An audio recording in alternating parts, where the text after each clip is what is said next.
से ही हिंसा की आग में झुलस रहा था, अब एक और साजिश फन उठाती हुई नजर आ रही है। देखिए किस तरीके से मणिपुर में उग्रवादी हमले जो हैं वो बढ़ गए हैं। साथ ही साथ सितंबर में, सिर्फ सितंबर के ही महीने में 4 उग्रवादी हमले अभी तक हो चुके हैं। सितंबर की शुरुआत में ड्रोन से हमला किया गया था और अब पूर्व सीएम के घर पर रॉकेट से हमला किया गया है। उग्रवादी हमले में कई मौतें भी हो चुकी है। देखिए किस तरीके से मणिपुर लगातार हिंसा की आग में झुलस रहा है। अब उग्रवादी हमले हो रहे हैं, हमले में विदेशी हाथ होने की आशंका भी जताई जा रही है। तो देखिए बड़ी साजिश की ओर यह इशारा करता है। आगे बढ़ेंगे और अब बात करेंगे उस भीषण हादसे की जिसमें 15 लोगों की जान चली गई। दरअसल हाथरस आगरा अलीगढ़ नेशनल हाईवे पर बस और मैक्स की जोरदार टक्कर होती है और टक्कर इतनी जोरदार थी कि 15 लोगों की जान इसमें चली गई, जबकि कई लोग घायल हो गए और सभी घायलों को अस्पताल में भर्ती कराया गया है।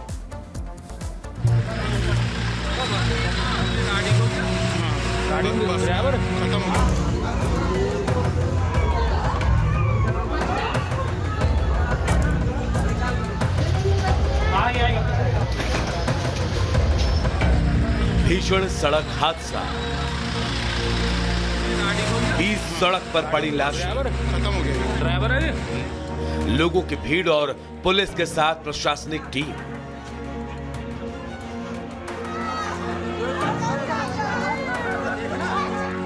तस्वीरें उत्तर प्रदेश के हाथरस की है, जहां आगरा अलीगढ़ नेशनल हाईवे पर मैक्स और रोडवेज बस के बीच भीषण भिड़ंत हो गई। हाथरस में खंदौली के पास भीषण सड़क हादसे में मैक्स और बस की आपस में टक्कर हो गई। टक्कर इतनी भयंकर थी कि मैक्स में सवार लोग काफी दूर जा गिरे और मौके पर ही दम तोड़ दिए। वहीं कई लोगों को गंभीर चोटें आई।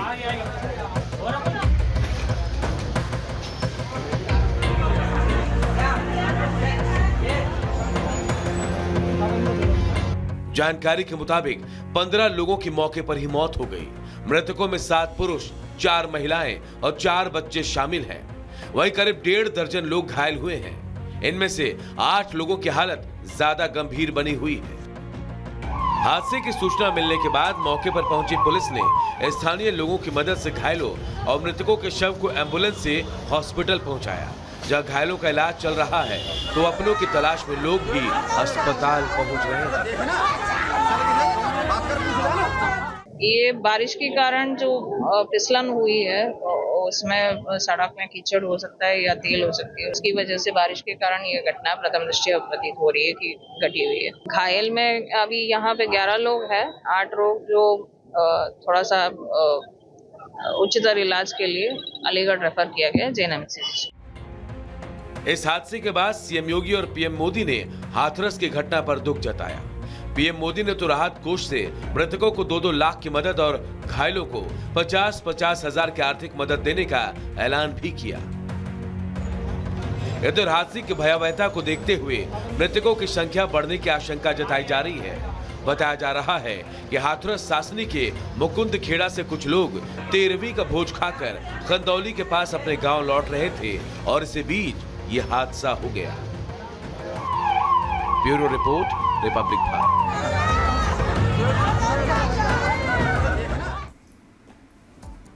और अब बात शिमला के संजौली की करते हैं, जहां पर अवैध मस्जिद का मामला तूल पकड़ता हुआ नजर आ रहा है। आपको बता दें अब इसमें एक नया एंगल जुड़ गया है, रोहिंग्याओं का एंगल इसमें जुड़ गया है।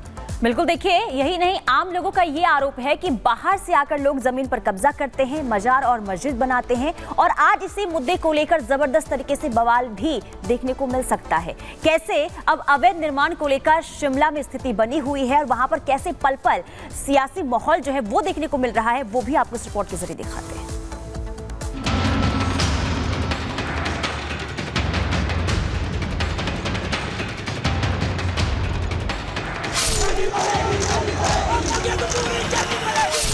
हिमाचल प्रदेश में हिंदुओं के खिलाफ बड़ी साजिश का पर्दाफाश हुआ।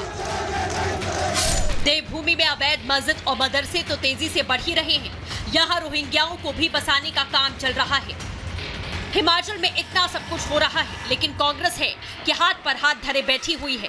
हिमाचल में बढ़ी रोहिंग्या आबादी की तस्दीक खुद कांग्रेस शासित हिमाचल प्रदेश के पंचायती राज मंत्री ने की है। कोई भी प्रदेश में आए उसकी प्रॉपर वेरिफिकेशन होनी चाहिए। मैंने ये बोला था, अगर आप विधानसभा में देखेंगे आए दिन जो है वो इन्फ्लेट कर रहे हैं लोग। मैंने मुख्यमंत्री से बात करी और उन्होंने पूरा विश्वास भी दिलाया कि कानून जरूर लाया जाएगा। अगले म्यूनिसिपल कॉर्पोरेशन हाउस में भी ये पास हो रहा है कि कोई भी काम करे शिमला में या हिमाचल में, ही इज़ मोस्ट वेलकम। किसी डर की बात नहीं है, लेकिन एटलीस्ट प्रॉपर पुलिस वेरिफिकेशन उसकी होनी चाहिए। अनिरुद्ध सिंह ने एक तरह से अपनी ही सरकार पर सवाल खड़े किए, लेकिन कांग्रेस आलाकमान की चुप्पी कई सवाल खड़े कर रही है। दूसरी ओर बीजेपी ने बिना देरी सवाल उठाए कि आखिर हिमाचल में रोहिंग्याओं का रक्षक कौन है, तो सीएम सुक्खू कानून के तहत कार्रवाई करने का दावा करने लगे। जो भी आगे कानून के आधार पर जो भी कार्रवाई अगर करनी होगी हम उसको करेंगे। प्रोटेस्टर अगर इलीगल कंस्ट्रक्शन कह रहे हैं तो वो मामला मेरे ख्याल कोर्ट में चला है और कोर्ट उसमें जो भी इलीगल होगा या लीगल होगा उसका फैसला करेगा। डेमोग्राफी तो ऑटोमेटिकली चेंज हो जाएगी जब जिस प्रकार से सारे हालात बन रहे हैं। ये हमने पहले भी, जब मैं सत्ता में था उस वक्त भी मैंने कहा था, डेमोग्राफी चेंजेस तो विजिबल है, वो दिख ही रही है और हम हर शहर में देख रहे हैं। हिमाचल प्रदेश में हर गांव में, शहर के गांव में लोग पहुंच गए हैं जहां पहले कोई होता ही नहीं था। शिमला में अवैध मस्जिद निर्माण और घुसपैठ को लेकर स्थानीय लोगों में आक्रोश बढ़ता जा रहा है। शिमला के अलग अलग हिस्सों में बाहरियों की बढ़ती संख्या के साथ साथ अतिक्रमण में इजाफा हुआ। यही वजह है कि लोगों ने ऐलान कर दिया है कि अगर कल उनके पक्ष में फैसला नहीं आता है तो आगे की कार्रवाई अपने हिसाब से करेंगे।